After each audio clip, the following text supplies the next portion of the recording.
You know those Malcolm Gladwell books about the tipping point and some of those that talk about how time and circumstances and events just all converge and make a special opportunity? I think that's what happened. We were just in the right place at the right time and working together in a way that was very inclusive.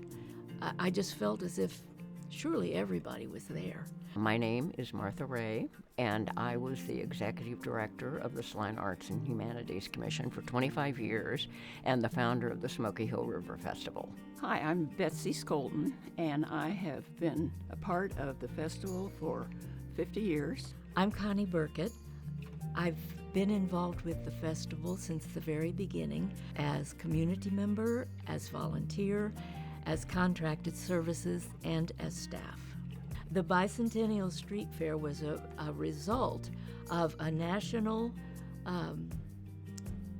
push to celebrate the 200th birthday of America. Evidently, Salina back in the turn of the century had street fairs. And it was when people would get together downtown and kind of celebrate community, come together, eat, exchange. And it was in downtown Salina, and it was spread over 2 blocks of Santa Fe. It started on Friday, and at 9:30 in the morning, the mayor cut the ribbon that was around the stage. It was an octagonal stage, and he cut the ribbon to open the street fair, and red, white, and blue balloons went flying up, and the flags were flying, and people were excited and waiting to see what was going to happen next. The people turned out, and like at 1 o'clock on the first day, they estimated between 12,000 and 15,000 people were hanging around. Entertainment was going on, there were people there watching, but then all up and down the street, people were going to all the booths and things, so it was really exciting. What I remember most is the feeling of community that prevailed at that time. It didn't feel like an event that was just superimposed on the community. It felt as if the community built the event. Just a kind of a delightful mixture where you could go from one end to the other and be involved in some kind of an activity, in talking, in watching the things happening from the stage. And I mean, in a wonderful way, you just couldn't get away from it. Then on Saturday night was the big finale, and the last act was Danny Davis and the Nashville Brass, and it just blew people away. It was so, I can still hear those horns. It was really fun. And so then after the crowds left, and we had to open up Santa Fe again for cars, so everybody pitched in and took down all the decorations and flags and all the equipment and everything. We got in the booths, take all those things down. And the chairman of the entire bicentennial celebration in Salina was Karen Graves. And Karen was, I can quote what she said. She said, "Could this be the start of some kind of ongoing annual community event?" We knew that there was going to be a push to get an annual festival happening in Salina. I mean, some of the initial things in that fall after the street fair, it was getting together some of the street fair people. What I did was get a big jug of wine for that meeting and plopped it. I said, "Okay, guys, let's get this figured out." And the idea of the park was there had certainly been many activities in Oakdale Park through the years, street fair and then the bicycle races and all of that. And there are natural barriers because of the river. And so then that gets us into naming it. And I'm sure we came up with some fancy names, but it was just obvious to do the Smoky Hill River Festival. The initially meeting with the city commission was a very memorable afternoon. For one thing, it was in the middle of winter and it was lousy weather. I presented to them about right after about 25 minutes worth of plumbing, which, believe me, was not that much fun. So, they had been very dutifully listening to whatever the issue was. So I was able to stand up and with a smile and say, I am here to talk about the bicentennial street fair, which now we are hoping to be the Smoky Hill River Festival. And what I remember is, these dour-faced city commissioners straightening up, and just this huge smile came on everybody's faces.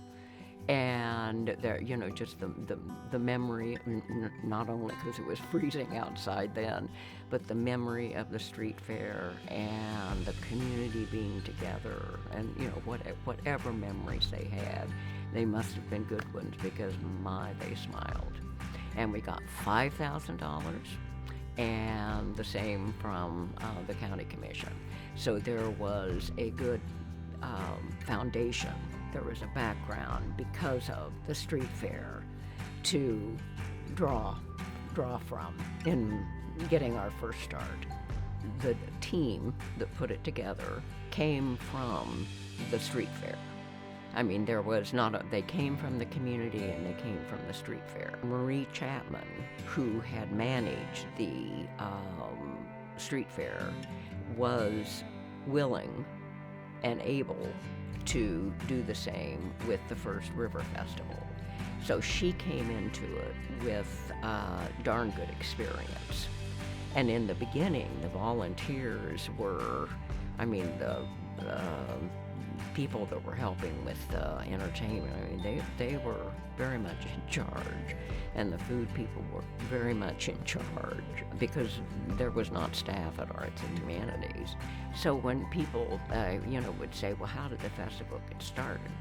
I always had kind of a hard time saying, well, I started it. Because that sounds so, kind of like, hey, look what I did. And that's not, not at all, because there is no way that something like the River Festival could happen if all of us weren't doing it and doing our roles. And so everyone got involved, and I probably did a couple of shifts at the Children's Art Participation Area, and Nettleton started that as well. And we just had, I don't think we even had a tent the first year. Maybe we did, but we just had separate stations where each of us helped kids create something that had to do with wonderful summertime and festival and so forth. The first River Festival was definitely a success, absolutely.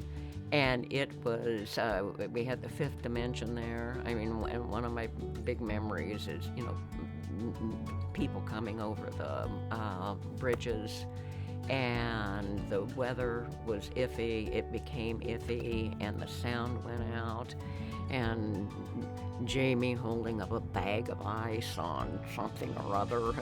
It just crazy things that happened. And we were safe. It worked. It was fun. It was delightful. We learned so much. And the city was, the police were there having a great time. Doing their job, certainly, but, enjoying and working with, and it was real opportunity to see a community rise to itself. And I think that set a solid foundation that we could build from and kind of go back to when we needed. But it just felt magical to have that break. We didn't have to accomplish anything. We had 3 days of vacation, basically, having fun with each other, eating good food. If you stood in the right place, you could look at art, listen to music, and eat wonderful food at the same time. It was just great. Over 50 years, there's never been, there's certainly been difficult times and sad things that have happened and like that, but there are people take care of themselves. at the festival and take care of the festival. And that speaks to a community and to an ownership, I think, and an experience that at the time you might not realize how valuable it is. You might just be having fun, but you're having wonderful fun. You're having meaningful, connective fun.